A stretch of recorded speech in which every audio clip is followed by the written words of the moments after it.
दिसंबर का महीना था। तकरीबन आधी रात होने को आई थी। पवन रेलवे स्टेशन पर खड़ा हुआ विजय रामेश्वरम जाने वाली पैसेंजर ट्रेन का इंतजार कर रहा था। आसमान में लगातार बादल गरज रहे थे और देखते ही देखते तेज बरसात शुरू हो गई थी। मौसम के बदलते मिजाज के कारण विजय को अब ठंड से कपकपी छूटने लगी। खराब मौसम के कारण लगता है आज कोई पैसेंजर नहीं है। पूरा स्टेशन खाली पड़ा है। एक तो वैसे ही रात बहुत हो गई है। बस अब ट्रेन समय से आ जाए यार। अचानक प्लेटफॉर्म की बिजली कट हो जाती है और चारों ओर घना अंधेरा छा जाता है। मौसम लगातार बिगड़ता जा रहा था और बिना बिजली के अब स्टेशन पर खड़ा होना विजय को बहुत कठिन लग रहा था। अचानक ही ट्रेन की हॉर्न की आवाज सुनाई देती है और वहां एक ट्रेन आकर रुक जाती है क्योंकि प्लेटफॉर्म पर कोई और पैसेंजर नहीं था। इसीलिए विजय जल्दी से ट्रेन में चढ़ जाता है। ट्रेन का डब्बा पूरी तरह से खाली था। सभी सीटें खाली पड़ी हुई थी। इसलिए सीट पर बैठने के बाद विजय अपनी आंखें बंद कर लेता है और उसी के साथ ट्रेन चल पड़ती है। थकान के कारण विजय को हल्की झपकी आ गई थी। कुछ देर बाद विजय को महसूस होता है उसके चेहरे के ऊपर पानी की बूंदें गिर रही है। वो चौंक कर आंखें खोलता है। विजय ने नजर घुमाकर चारों ओर देखा। बोगी में बिल्कुल अंधेरा था। सन्नाटे की साए के बीच लगातार तेज बारिश के गिरने की आवाज सुनाई पड़ रही थी। इसके साथ ट्रेन भी किसी स्टेशन पर रुकी हुई थी। विजय को कुछ असहज महसूस हो रहा था। मैं कितनी देर सो गया? ट्रेन रामेश्वरम पहुंच गई है क्या? मैं हूं कहाँ, कुछ समझ में नहीं आ रहा। विजय ने अपनी कलाई पर लगी घड़ी में समय देखा। समय अभी भी 12:05 ही दिखा रहा था। यानी कि वही समय जब वो ट्रेन में चढ़ा था। ऐसा कैसे हो सकता है? मुझे अच्छी तरह याद है कि ट्रेन में बैठने के बाद मेरी आंख लग गई थी और ट्रेन भी स्टेशन से छूट गई थी। फिर यह कैसे हो सकता है कि अभी भी रात के 12:05 ही हो रहे हैं? लगता है घड़ी खराब हो गई है। विजय ने पॉकेट से अपना मोबाइल निकाला, लेकिन उसमें भी 12:05 ही हुआ था। जीपीएस पर देखता हूं अभी किधर पहुंचा हूं। इतने सालों से इस रूट पर सफर कर रहा हूं। ऐसा भी कोई स्टेशन आता है? पहली बार देख रहा हूं। विजय इंटरनेट पर अपनी ट्रेन की लोकेशन चेक करने की कोशिश करता है, तो उसे पता चलता है कि आज की भवन से रामेश्वरम जाने वाली ट्रेन खराब मौसम के कारण रद्द कर दी गई है। ये कैसे हो सकता है? मैं तो ट्रेन के अंदर बैठा हूं। यह क्या मजाक चल रहा है? कहीं मैं किसी गलत ट्रेन में तो नहीं बैठ गया? नहीं, मैंने खुद देखा था। ट्रेन पर पवन एक्सप्रेस ही लिखा हुआ था। विजय का सर चकरा रहा था। उसे कुछ समझ में नहीं आ रहा था। विजय हैरान होकर मोबाइल की फ्लैश ऑन करके बोगी को घूम कर देखने लगता है। उसकी सीट के नीचे और चारों तरफ पानी ही पानी दिखाई दे रहा था। ट्रेन की खिड़कियों पर जंग लगा था। कांच टूटे हुए थे और पंखे मुड़े हुए नजर आ रहे थे। विजय का दिमाग समझ नहीं पा रहा था आखिर उसके साथ क्या हो रहा है। ट्रेन के अंदर इतना पानी कैसे और कहां से आ सकता है? जब काफी देर तक ट्रेन में कोई हलचल नहीं होती तो वो प्लेटफॉर्म पर उतरने का मन बनाता है। लगता है नीचे उतरकर ही देखना पड़ेगा। विजय स्टेशन पर उतरकर मोबाइल का फ्लैश ऑन करता है, लेकिन नीचे उतरने के बाद उसका मोबाइल कोई रिस्पांस ही नहीं दे रहा था। ऐसा लगता था मानो हैंग हो गया है। रह रहकर बादलों के गरजने और बिजली के कड़कड़ाने की आवाज दिल में हलचल पैदा कर रही थी। एक तो ये तूफान, ऊपर से मोबाइल भी काम नहीं कर रहा। ट्रेन भी पता नहीं कहां आकर रुक गई है। आज का तो दिन ही मनूस है। पूरी की पूरी ट्रेन खाली पड़ी है। किसी से मदद भी नहीं मांग सकता। लेकिन अगर यह स्टेशन है तो जरूर यहां पर स्टेशन मास्टर भी होगा। उससे पूछता हूं कि ट्रेन यहां क्यों रुकी हुई है। विजय स्टेशन पर उतरकर यहां वहां घूम रहा था, लेकिन स्टेशन पर भी उसे कहीं कोई नजर नहीं आ रहा था। अचानक उसे एक धीमी सी रोशनी नजर आती है। जो दूर लड़की एक लालटेन से आती दिखाई दे रही थी। हम लगता है उधर कोई है। लालटेन के पास बेंच पर एक व्यक्ति अपना चेहरा ढककर लेटा हुआ था। इतने खराब मौसम में ये कौन है जो घोड़े बेचकर सो रहा है? विजय जाकर उस व्यक्ति के चेहरे से चादर खींचता है, तो चादर के अंदर से जो चेहरा उसे नजर आता है उसे देखकर उसकी चीख निकल जाती है। सामने एक आदमी का गला सड़ा शव पड़ा हुआ था, जिसका चेहरा फूला हुआ था। आंखें बाहर को लटकी हुई थी और कपड़े पानी में पूरी तरह भीगे थे। उस व्यक्ति को देख विजय घबराकर एक कदम पीछे हो जाता है। तभी उसे महसूस होता है उसका हाथ किसी ठंडी चीज से छू गया है। चौंक कर वो मुड़कर देखता है तो पीछे एक 7-8 साल का बच्चा उसका हाथ थामे खड़ा हुआ नजर आता है। बच्चे के हाथ बर्फ की तरह ठंडे थे। शरीर पानी में भीगा हुआ और चेहरा सफेद पड़ चुका था। आंखों की पुतलियां गायब थी।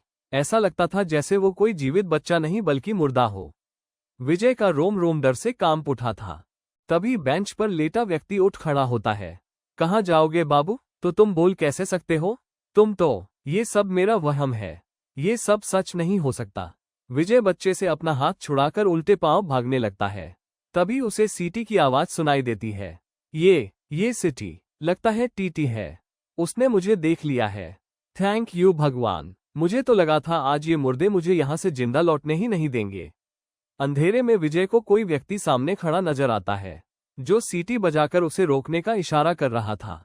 काला कोट पहने वो व्यक्ति विजय को टीटी ही नजर आ रहा था, लेकिन उसका चेहरा अभी भी स्पष्ट नजर नहीं आ रहा था। सर, ये कौन सा स्टेशन है? पता नहीं मैं कैसे यहां पहुंच गया। Please help me. Next train कितने बजे जाती है यहां से? जो यहां आता है यहां से फिर कहीं नहीं जाता। यही तो है आखिरी मंजिल। हाँ, अब यहां आए हो तो यहां से लौट नहीं पाओगे। ये क्या बोल रहे हो आप? क्या बेहुदा मजाक है ये? मैं रेल मिनिस्टर को ट्वीट करूंगा। किसी को छोड़ूंगा नहीं। सबके सब लापरवाह लोग हैं आप। विजय गुस्से में हकलाते हुए बोलता जा रहा था, और सामने टीटी के वेश में खड़ा व्यक्ति हंसता ही जा रहा था। अचानक स्टेशन पर लगे बल्ब स्पार्क करने लगते हैं और अभी तक बंद पड़े बल्ब जल उठते हैं। बल्ब की हल्की रोशनी में विजय देखता है कि टीटी का भी पूरा शरीर पानी में भीगा है। उसका चेहरा किसी मुर्दे की तरह फूलकर डरावना हो गया है, और वो अपनी निर्जीव सफेद आंखों से लगातार विजय को ही घूर रहा है। तभी विजय की नजर अपने पैरों की ओर जाती है। यहाँ रेत कैसे आ गया? अभी तक तो ऐसा कुछ नहीं था। ये पानी पानी कहाँ से आ रहा है? यह क्या हो रहा है? देखते ही देखते स्टेशन पर रेत और पानी बढ़ने लगता है।